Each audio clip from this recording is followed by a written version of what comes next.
How are you finding the art scene here, being from not here? And specifically being from Germany. Yeah. I think every sort of region, every immigrant has a very different experience. Yeah. In general, still, I think it's more diverse and it's more open and it's more creative, and many people will probably shake their heads right now and be like, no, that's not true. Remember where I'm coming from.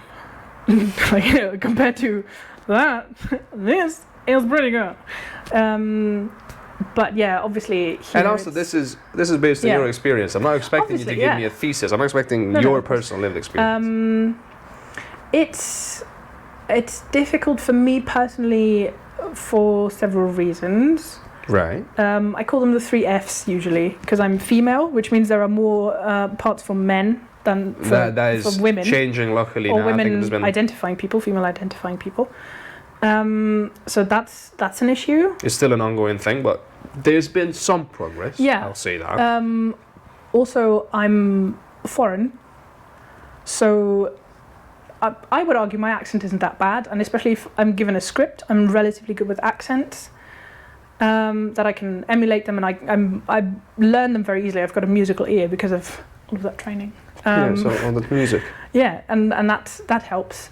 But it's more difficult to get cast in native speaker parts, obviously. And because I don't do all of the accents of the British Isles, especially I don't do a Scottish accent, unfortunately. Well, you're going to have to practice, Paul. Do you know what I mean? Like, I'm trying, but the thing is, I really want to be able to do it. But it's difficult for me to do it because I also don't want to be offensive to people. But this is one of those things that until you learn how to do a good accent, you need to do a bunch of bad ones. And it's not like mine is ideal. I've been given compliments on my accent. Yeah. I have been also told that, you know, there's still signs that I'm not exactly from here. But you could pass me. It's no Mel Gibson in, you know, Braveheart. Yeah. They will take our lives. I mean, the goal is that people can't identify where you're from. I mean, that is the final stage. Yeah, as long as they say you're from somewhere else, which is the case with me usually. They after a while they're like, is she from here? Was she born here? I don't know. And I've had all sorts of guesses. I'm usually pleased when they say another English-speaking country. So I've had South Africa a lot. I don't know why. Maybe because of the Dutch influences. So that's kind of the 3 corners to German. I've had Australian. Hello, mate. I'm like, I don't care. Okay, fine. But especially up here, people are usually like, you're not from here. You're from down south, aren't you? And I'm like, yes, but you'll never guess how far south. And eventually, because I'm kind of offended, not because if people identify me as German, I'm offended if they're like, oh, I don't know where you're from, your accent, oh, I mean, you're not from Glasgow, but where are you from? And then I say, well, I'm German, actually. This is a typical Glaswegian accent. Yeah, we know. People we know this, yes. Talk. And then they say, when I say, I'm German, they're like, oh, yeah, I hear that, yeah. I'm like, no, you don't, because you would have said that. I think it's like it's nice that you can sort it into your German category now. But if you had identified me as a German, you could have said that, and you didn't even guess it. Oh. Sorry, bro. Don't step on her toes. I mean, that's the thing. I don't mind people being like, oh yeah, you're German. You sound German. No, because I think that's fine. I mean, I get it. I do sound German sometimes. I think we want to do well. I think that's because we're trying really hard to like make a living, and that means learning different accents. Yeah, and to belong and not stand out. I'm becoming less and less fussed about belonging. Not gonna lie. Yeah. But because I'm always gonna be Transylvanian. Yeah. That's never gonna change. I grew up there. Okay, like a lot of my first. You know, love, life, whatever experience you want. No, I mean first as in settle down with your therapist lady.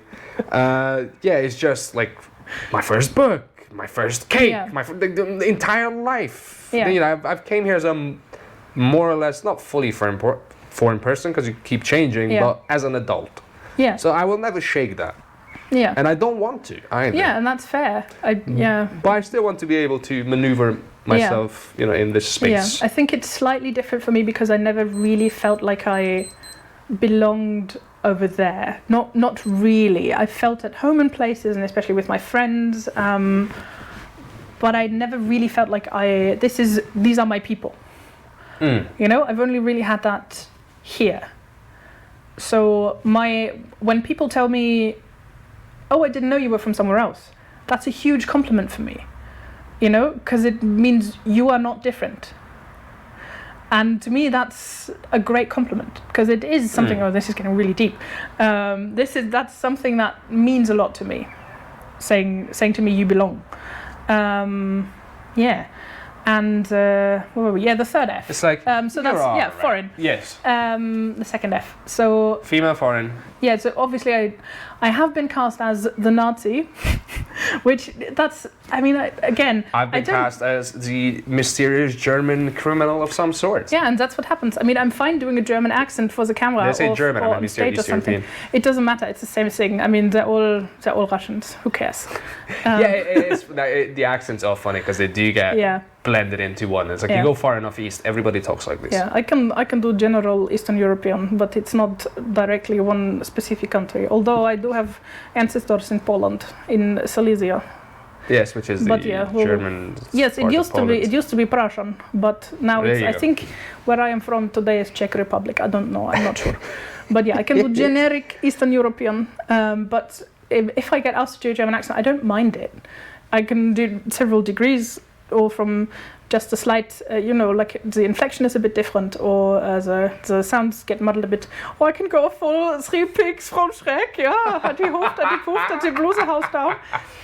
Yeah, I don't mind. There's levels of accents as well. It's annoying to be stereotyped in that way a bit after a while, as it is being stereotyped in any sort of way, which brings me directly to the third F, without getting too political, which is fat. Because I was like, what's the third F? I was like, what's of course it's fat. Because I'm not getting cast in certain types of roles just because of that, just because of the way I look, which is annoying to me. Because, again, without trying to get too political... It's not realistic. Because fat people have lives. Surprise! It's 50% or more of the population of any given Western European country, and yet... When is the last time I saw a major Hollywood film with in this case, I'm going to reduce it to white, fat woman under the age of 40 in a romantic lead role? Yeah, I mean... especially where weight was not the subject of the film. Because if there is a lead role for a fat person, it's usually about weight, and especially about losing weight. You know, and that's really annoying to me. It's very frustrating to me, because there are a lot of thin actors getting cast in roles that require a fat suit. I think, yeah. And I'm like... this comes back to... Hello, I can play that, please. I think this comes back to... So I did an analysis on this in one of my vlogs about East Europeans. About East Europeans, how they just fall through the cracks. Yeah. Because what happens is... studios want to make money, so they bring in this. It's cheaper for them to get a known person, put them in a fat suit, and be like, go make money. Yeah, you do it because people know your face. And they will watch it. Same with it's easier and cheaper and more of a money guarantee to put, I don't know, Colin Firth on screen and have him do a Russian accent, whether it's authentic or not, because English-speaking audiences won't notice. And they won't care. Yeah, I mean, I made the same point about accents as well. Is that the reason probably we don't get cast as foreigners in a lot of local roles is because when people watch you here, they're like, "That's not the best." Yeah. You know. And that I understand. I understand that in a film, as we talked about earlier, in a film about Paisley, I would be absolutely the wrong person to cast in that role. Because I'm not from Paisley. I've only been to Paisley 3 times or so. And I don't do the accent. That's fair. I don't want to be cast in a film about Paisley. Nothing against Paisley. It's lovely there. I hear. But I've heard mixed reviews, but it's still... I get not being cast in a film about Paisley with people from Paisley in the main characters, in which being from Paisley is you want an authentic, the main plot raw point. Sure, I get it. About what life is like there. You know, make a comedy about Paisley. You still want people to sort of sound convincingly like they're from there. Exactly, I get it. Seem like but they're from there. With accents and with body type and all of that, if it's a film about, I don't know, the apocalypse, why is it important that the scientist is white, is thin, is 30 has an American or British accent? Why? I think that it's like a side effect of studios wanting to make money, and it's because they already have this, they want to protect their investment. That happens on when the lead stars, you're exposed to more of those people. The agents will be like, I can get more out of this actor in the long term. I can make more money with this actor in the long term.